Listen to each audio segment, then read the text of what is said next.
around the state to help pay for the energy improvements that you're seeing out there and hearing about. Before I begin though, how many of you have heard of PACE financing or property assessed clean energy financing?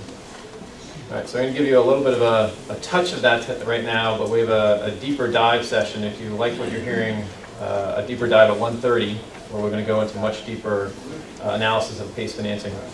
So that's who we are. So that's our full panel. That's me. And here we are. So as I said, we're a not-for-profit local development corporation. We're owned by municipalities around the state that wish to offer this new financing tool called PACE financing. We're funded by New York State to spread this new public benefit across the state. And we offer 3 services, one of which is PACE financing. We're going to be talking about that right now in brief. So the big news is that Suffolk County joined at the end of August, and that means that they can offer PACE financing. But what does that really mean to the community? And why are communities starting to offer PACE financing and really focused on clean energy upgrades? It's because, as John mentioned earlier this morning, there are fundamental benefits to the community if buildings are upgraded for efficiency and if they install solar. Like fundamental stuff, like lots of jobs, as John talked about. Lots of dollars that are reinvested in the community that are not being spent on utility bills, but being spent in the local economy. And really, it's the industry that gets built up too to retrofit our buildings.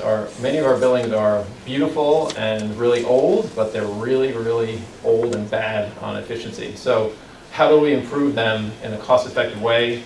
This is a tool that allows for businesses and not-for-profits to pay for these upgrades and improve that building stock, and that's why the community benefits are driving lots of PACE action across the state. So let's talk a little bit about why PACE is so different. The first thing is we can offer up to 100% of the cost of these projects that you're talking about with your developers and your entities. And that's pretty unusual. If you think about a commercial loan, you always got to put a down payment, 10%, 20%. We can pay for 100% of the cost. The other thing is that eligibility is based on the property itself, not on the individuals or the entity that owns the building. And again, if you think about public benefits in general, water and sewer and other sidewalk improvements, for example, these are provided to the buildings because these communities want these buildings to be better stewards for the community. So what we're looking at is not the individual owner, we're looking at how this building will be able to pay this extra tax charge and how this building will improve the community. And because it's repaid through an annual charge on the property tax bill, the financing automatically transfers to the next property owner. So if you have a short-term horizon on ownership, these improvements are meant to be permanent. They're not going to be taken off when you sell the building. Thus, the financing stays with those improvements, much like a water improvement or a sewer improvement. It's meant to pair up with those improvements. The terms are out to 20 years, so if you got much deeper upgrades than just lighting, which a lot of people are talking about, which is very impactful, but if you want to do deeper upgrades like boilers, insulation, we can finance that because the paybacks are so long. And finally, our rates are competitive, especially if you think about that you usually can't get a loan past 7 years if you're a commercial entity. We can actually go up to 20 years, and we can offer, again, very competitive rates. So I wanted to just touch on a project that we closed last year in the city of Rye. This is believe it or not, this is a community house that is rented out for weddings, and it's the social center of the city of Rye. Unbelievably, they were dealing with higher maintenance costs than energy costs. This equipment in there, this building's over 100 years old, was almost 100 years old in many cases. So they did a very comprehensive upgrade, really to address a couple of things. One was the maintenance issues, but they wanted to attract customers that could use this building in a more comfortable way. Obviously things were breaking down, they wanted to deal with that. So you're not going to be able to read this. Unfortunately, the formatting got screwed up when we transferred this to this PC. But in essence, you're looking at 13 measures here, a total of about $300,000 worth of work. They did not have the money to do this. And if you think about how much they were spending on maintenance, they needed to do this desperately. So we really became a lifesaver for them.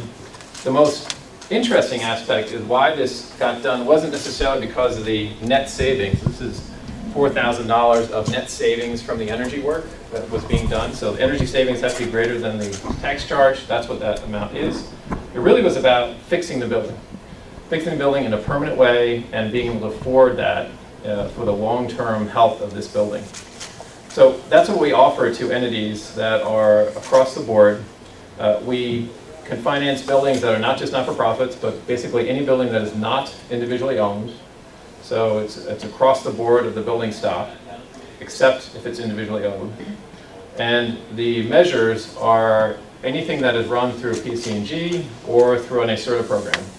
So if you're looking at solar or CHP or obviously lighting, other deeper measures, we can finance that as well.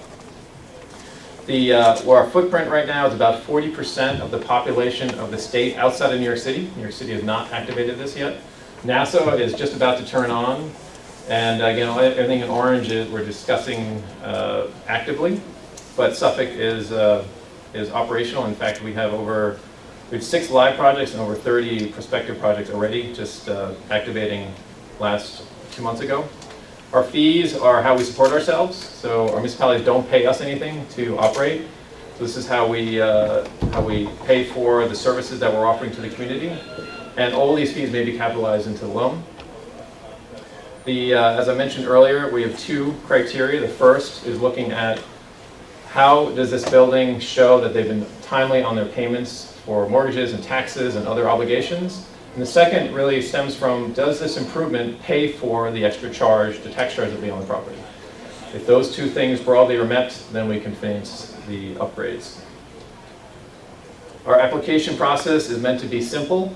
We have a pre-application that is very simple, and that allows us to then have you develop a scope of work. We can turn around step 3 in a matter of about 3 weeks. And we disperse the capital when the project's financed. Frankly, what really takes the most time is the scope of work. This is where you are deciding as property owners or developers what the client wants to see. And we're not involved in that. We're helping you, but we're not really involved in that. That usually takes the most time. Everything else is relatively quick. And really the last point I want to make is that we work through our partners. So if there's a solar developer or a energy efficiency contractor in the room, I encourage you to attend one of our trainings. These entities are already working with PSEG and with NYSERDA programs. And if you're in the room as a contractor and have not heard about us, we have a training coming up on November 16th at Molloy College. We've done over almost 20 trainings already around the state, and this is how we deliver our services. So with that, I'll turn it over to Dan. We'll take questions later.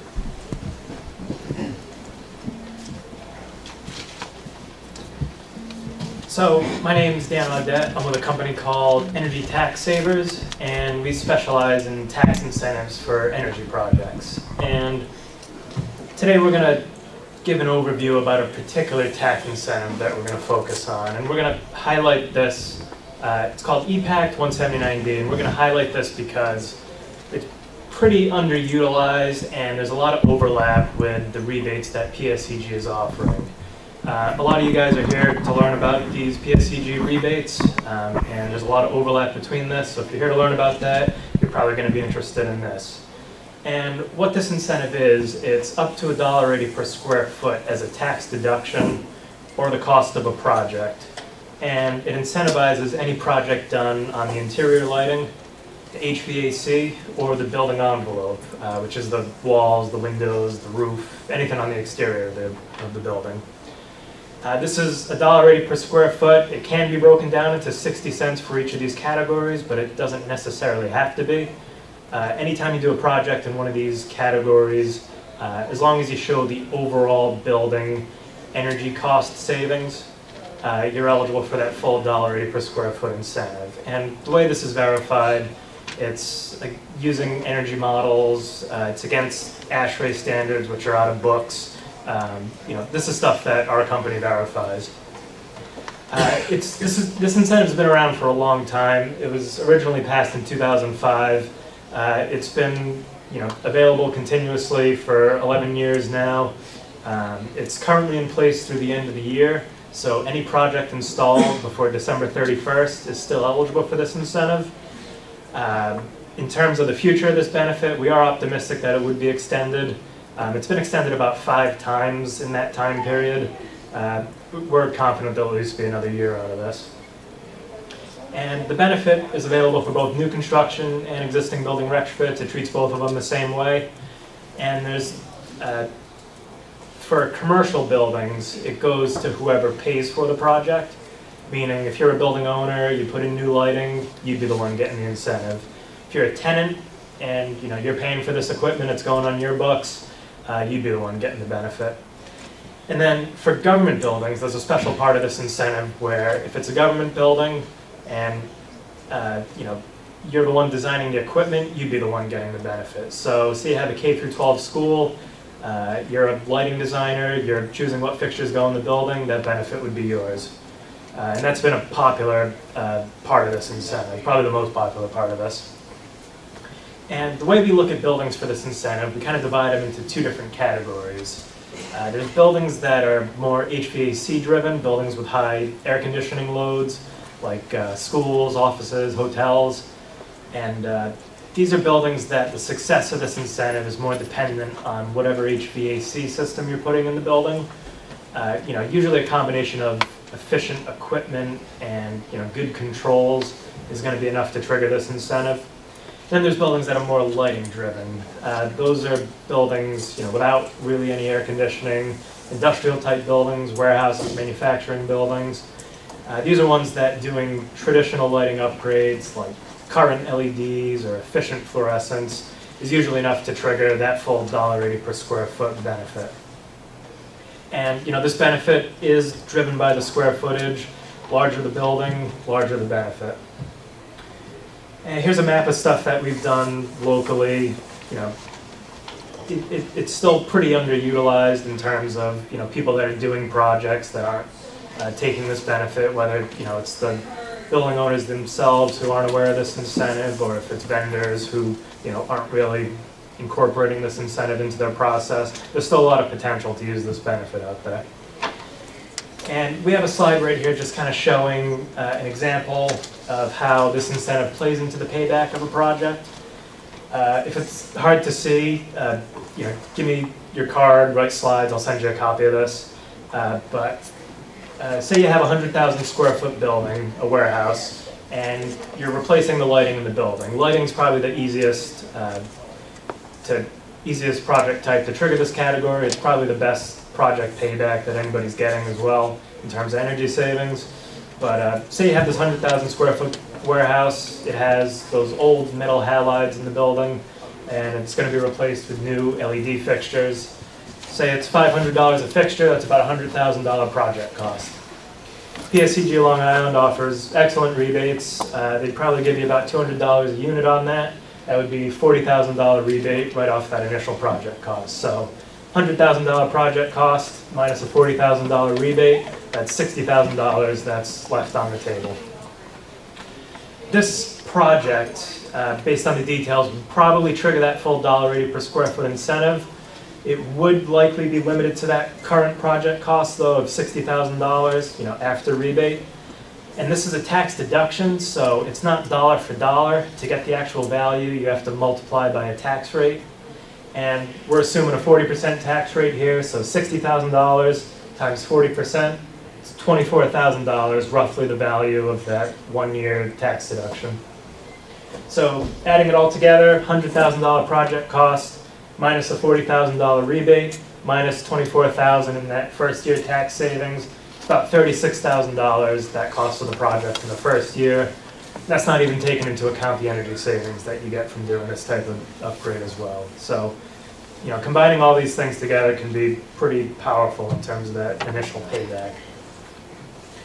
And so that's kind of the overview of this incentive, really broad, but, to kind of summarize, we put together a slide that shows the categories of rebates that PSEG offers that overlap with the eligible projects for this incentive. And we put this together to kind of illustrate that if you're looking into these rebates, you should be looking into this tax incentive as well. Again, anything related to the interior lighting, PSEG offers a rebate, it's eligible for this tax deduction.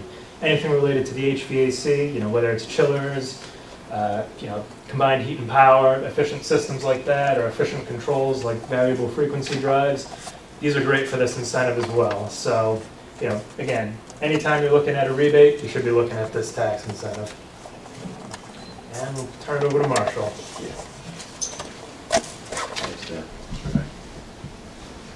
Hi, my name is Marshall Hameson from eCapital Insurance Services. I've been involved with energy and energy-related risks on the insurance side for the better part of 30 years, and on the performance insurance side for the last 5 years, and some of those were dog years, I assure you. The title of my talk is Using Performance Insurance to Secure the Economic Returns of Your Projects. And it may come as a surprise to a number of you that insurance actually exists to do that.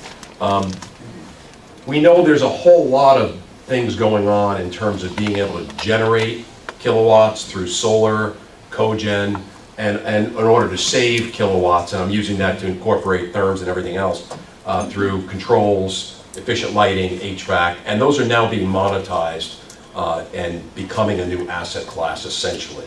So we've got a number of different ways that we're looking to pay for them, just like any other appliance. In this case, it's an income-producing appliance. We're talking about utilizing tax savings, utilizing utility rebates, financing structures, and so forth. And to prop all of that up, the insurance companies have started to get into the act to secure these returns. We're talking about some very household names here. The #1 reinsurance company in the world, Munich Re. #2, Swiss Re. #3, Hanover Re. #4, Lloyd's of London. These are big balance sheets, and more importantly, in particular, I'll highlight Munich Re because about 4 or 5 years ago, they acquired a company called Hartford Steam Boiler, which is a very special company that's been around for about 150 years, basically specializing in machinery and equipment insurance. They are a very technical, engineering-centric company, 1,200 engineers on staff. They specialize in equipment breakdown, engineering support, and now they're getting involved in crafting, designing, and supporting insurance to backstop these technologies and to backstop the cash flow from these technologies. So essentially, the type of insurance we're talking about, and I thought of this morning, was it's a type of insurance whereas if you bought a Volkswagen, you'd be able to buy an insurance policy that would guarantee you the gas mileage. We're talking about a pot of money coming out of these appliances. They're long-term investments. We have questions about those. I mean, we're not engineers. Many of us in this room are not engineers. I'm not one either. And as a buyer or as a developer or as a financier of these projects, I would want to ask questions like, wait a minute, how do I know this stuff is really going to work as it's presented to me? 2, what if I have a discrepancy or a dispute of whether it actually is performing? What do I do? And then 3, if somebody's given me a guarantee or a warranty of the economic outcome, and that's what I'm basing my decision on, who do I turn to if that contractor blows me off or goes out of business or I have to sue him? So the insurance is really excellent for solving a lot of those problems. A couple of key things. I mean, basically what we're doing is the carrier helps you and the financiers provide liquidity to the market by taking on project risks of this nature and assuring the cash flows. They even provide, and there's been papers published on this, they even provide a credit enhancement aspect, meaning that if you have insurance on a project, that's worth money to a bank. It's not fully quantified, but it's estimated that probably the borrowing cost or financing cost probably could be lowered by 1/4 or even up to 0.5%. So there's some significance to that. The policies as they're designed are generally in 5-year increments.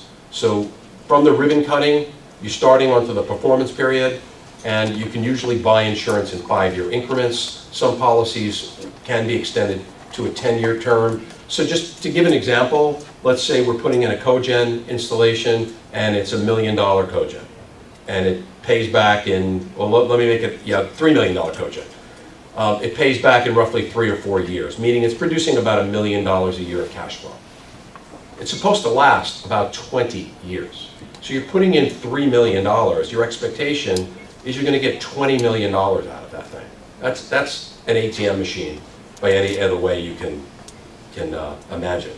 So we can design an insurance policy to either cover the return of your $3 million, recover the first $10 million over the first 10 years. We can structure the insurance whatever the need is. So as some examples, we had a not-for-profit in Port Washington that in that case it was a solar installation. It was a 10-year simple lease. they wanted to design an insurance policy to make sure that the payments that they were making each month in that lease were covered by the solar output of the system over the 10 years. Beyond that, they knew they'd recover the income for the rest of the life of the system, but during the payback period, they wanted insurance. So typically, the cost of the insurance is small relative to the yield of the project.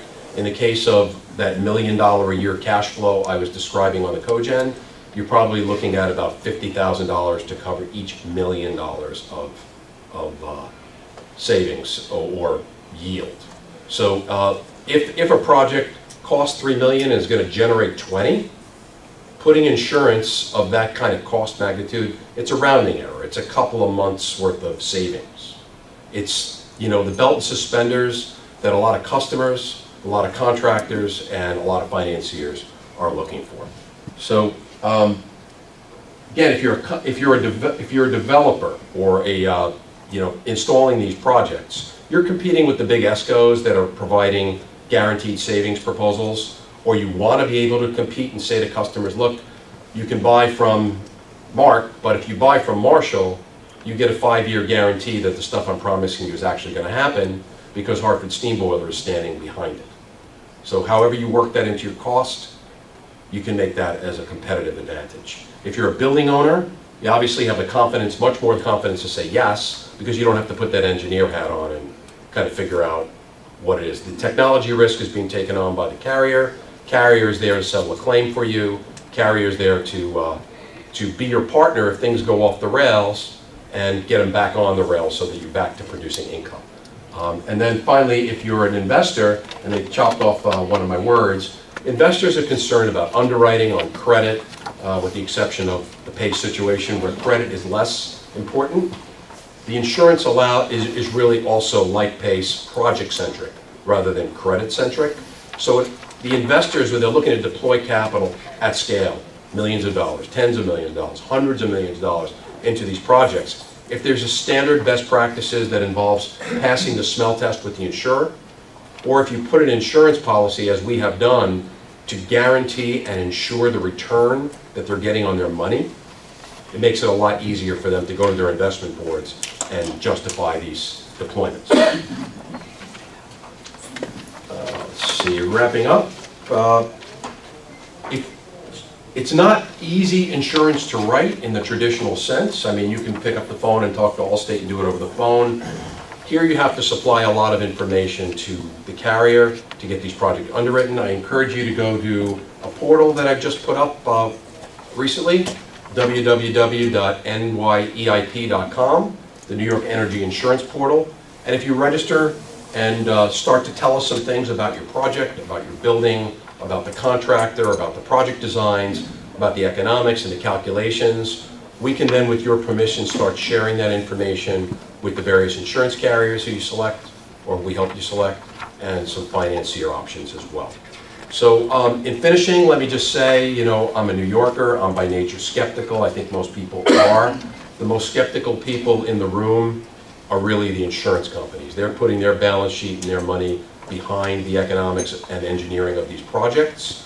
So I like to think that whatever level of savings the insurance company feels comfortable insuring, that's a level of savings I would represent as being safe, reliable, and achievable. Thank you. Quick question. Yes.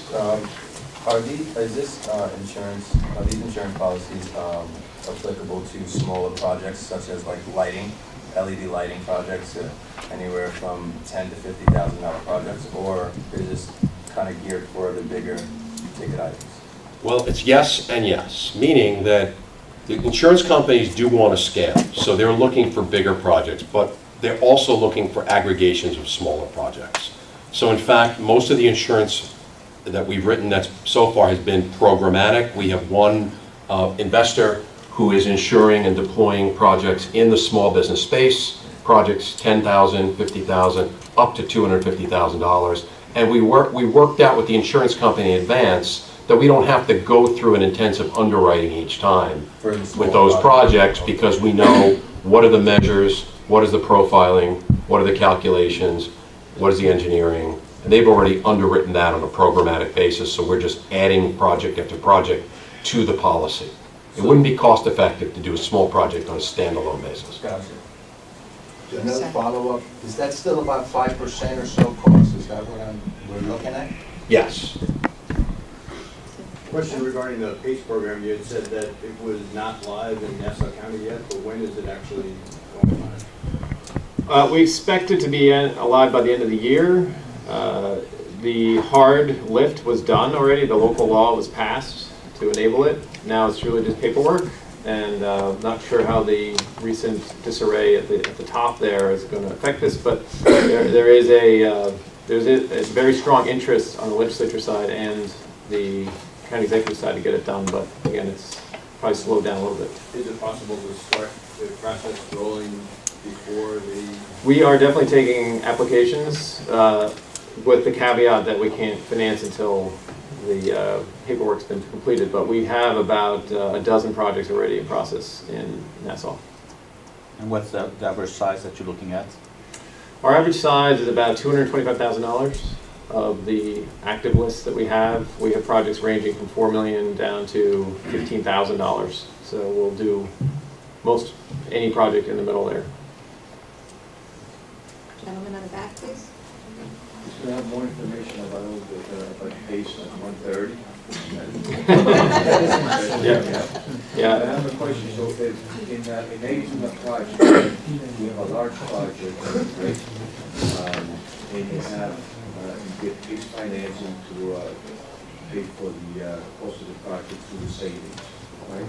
You got the rebate, you got your tax credit, and now whatever's left, you get PACE financing, and now you're using the savings to pay for that loan, right? Now, can we get insurance to guarantee that savings in the event that the energy savings doesn't pay out, and we still continue to pay the loan? Yeah, so what Reno, who runs many of the efficiency programs here at PSEG, is saying that we can pair energy efficiency insurance with a PACE loan, which will then allow for the savings to be really materialize and help pay for that tax charge. So we require that the estimate of savings is greater than the annual repayment, but this would actually allow for the guarantee of that, and we can finance that insurance upfront payment as well. So you capitalize the cost into... we can capitalize the cost of the insurance cost upfront, yes. Interest rate? Interest rates? Yeah. Right now, our 20-year rate is around 5.4%, and a 5-year rate is around 4.4%. It moves with the marketplace. We've seen higher rates recently, so that slide was maybe about 3 weeks old, but it does move, but that's essentially what we're looking at right now. Question to everyone in the panel. What if the financial metric and for eligibility criteria, return on investment, simple payback, or savings to savings investment ratio, FIR, what is your financial metric? Are you guys looking at those metrics from those energy efficiency measures in your eligibility criteria? And what happens if the project could not achieve those targets? Like, what's the solution after your insurance or your tax credit or your financing? How you guys tackle that? Well, starting with the financing, we look at estimates of savings from the qualified programs that these projects are being run through. So whether it's a PSEG efficiency program or a National Grid efficiency program or an NYSERDA solar incentive program, we're looking at those efficiency estimates as part of the qualification process. We do not look post-upgrade because we're assuming that there are probably other reasons why these measures are also being installed, but we do want to know that at least there was some viable check on the savings that were being predicted and that we're estimating that those savings would pay for those extra tax charges on the property. And that's why we're so excited about having energy efficiency insurance in the marketplace.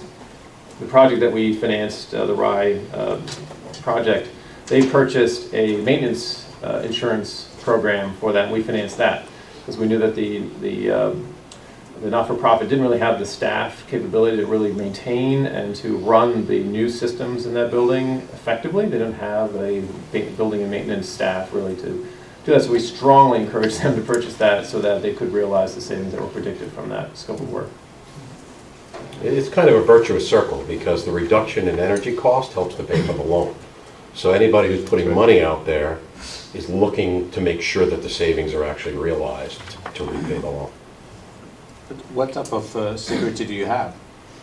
Because, for example, you install lighting into a place, if the person stops paying, so what's the recourse for the... I think we found another skeptic in the room, but the two ways to deal with risk of performance are through measurement and verification and through insurance. And they kind of go hand in hand because the insurance company is going to want there to be a measurement and verification program and an O&M plan in place. And they're going to use that data to see if things are going off the rails. And if things are going off the rails and they're at risk of having to pay out a claim, they can choose between just paying for the shortfall or actually going in and paying to remediate the system, as opposed to they'll do whatever is best for them, but their goal is to get the savings to be there too, because they don't want to pay a whole series of claims. So with the case of HSB, and one of the reasons I'm very excited to have them in the market, they have a huge engineering talent. So if they come in, they're essentially your support staff to look at what's gone off the rails and how they can get it back on the rails. I don't know if I answered your question, but it's, insurance goes a long way in that regard. I mean, the other thing you can do is just to overcompensate. Right? So many of our property owners just really haircut the energy savings prediction based on an analysis that some measures are really going to pay, like lighting. You don't have to haircut lighting; it's a really cut and dry estimate. And then other, like insulation, you might have a little bit more variability. So you just haircut the estimate, and that becomes your baseline. Well, what haircut? I mean, that's why I was saying at the very end, whatever number the insurance company is willing to hit, get behind, that's a number I'm very comfortable. Sure. Anything much more than that, I'd have to really, compare my ability to make that call against their 1,200 engineers. I'm probably going to go with what they're saying. How do insurance companies look at new technology with limited data? So it's all about performance data. They are obviously keen at this time on working with the mainstream technologies, but in the case of HSB, I can say they're definitely getting involved in flow cell batteries. They're getting involved in heat exchangers of all kinds, fuel cells. So if you have good performance data, at least installed units that have been performing and can provide it to their engineers, they can give you the good housekeeping seal of approval and ensure your performance. If you don't, if you're a prototype, you're not going to really get much interest from the insurance companies. And if we have a lot of installs, for instance, in Europe, but not in North America, does that have an impact? It's certainly valid and would help the case a lot. So for lighting projects, so if I was to go into a building and perform an audit and claim that a client was going to be saving X amount of dollars, and then I tried to use the insurance policy that you guys are often offering, do you have the insurance companies going in and validating the lighting, such as PSEG, they do their pre-inspection to validate. So would the insurance company go in to validate that as well for a particular project that I'm inquiring about, just to make sure that I'm not claiming that this facility has 100 more lights than they actually do, just like PSEG does? Is that how it works? What is your name? Rashawn. Rashawn. So you're asking a really good question about measurement verification. So obviously, depending upon what type of energy conservation measure, there's more or less moving parts, and the M&V requirements are a bit different. In the case of lighting, sure, they're going to make sure that you've installed or do an inspection to make sure that you've installed the lights. But on an annual basis, they're not going to go in and measure at each fixture, is the voltage drop what you've purported it to be. They may go in and do a representative sampling, or they may ask you to go in and do a representative sampling. In the case of combined heat and power systems, they're getting so much data off of these appliances on 15-second intervals. There's more data than they really know what to do with. So again, if they look in and they see things are going sideways, they'll get in there real quick and make an adjustment. So the M&V plan, depends upon the technology. Yeah, question regarding the solar panel installation. What kind of tax incentives we can expect? We are thinking about the solar panel on the top of our roof, about 100,000 square feet. Sure. So there's a lot of incentives available for solar from a tax standpoint, and they really do drive a lot of solar projects.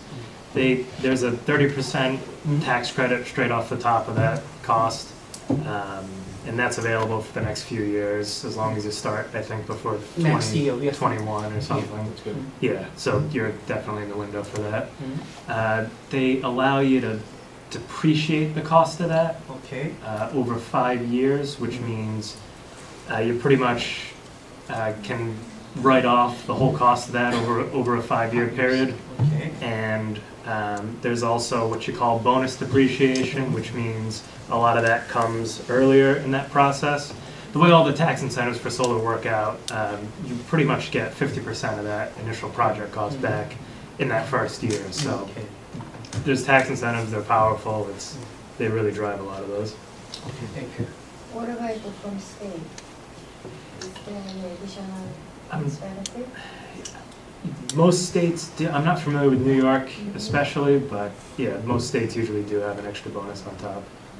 And the state has an incentive, cash incentive, to help pay for the cost up front. So there's a cash incentive that brings down the cost depending on what the size of the system is. New York State does not have a renewable energy credit or solar renewable energy credit in place, but New Jersey does, for example. And that's a very strong aspect to the economics. Those can be insured, by the way, those derivative benefits of SRECs and other prescriptive things that are based on the kilowatts generated or based on the kilowatts saved. All of those economic benefits can be rolled into the insurance limit. So you can insure like 10-year out SRECs? I can't insure the price of SRECs, nor can I insure that there even will be an SREC market. But in the case of a solar installation I did in New Jersey, there was a 400 kW system. A big part of the economics in New Jersey is the SRECs. We were able to design a policy that said the current rate for an SREC is $150.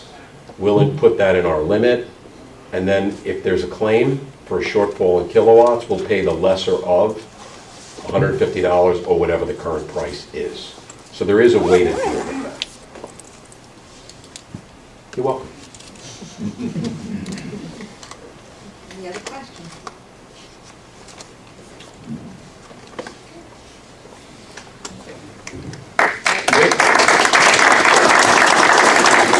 Just a quick mention, there's a deeper dive on PACE financing at 1:30.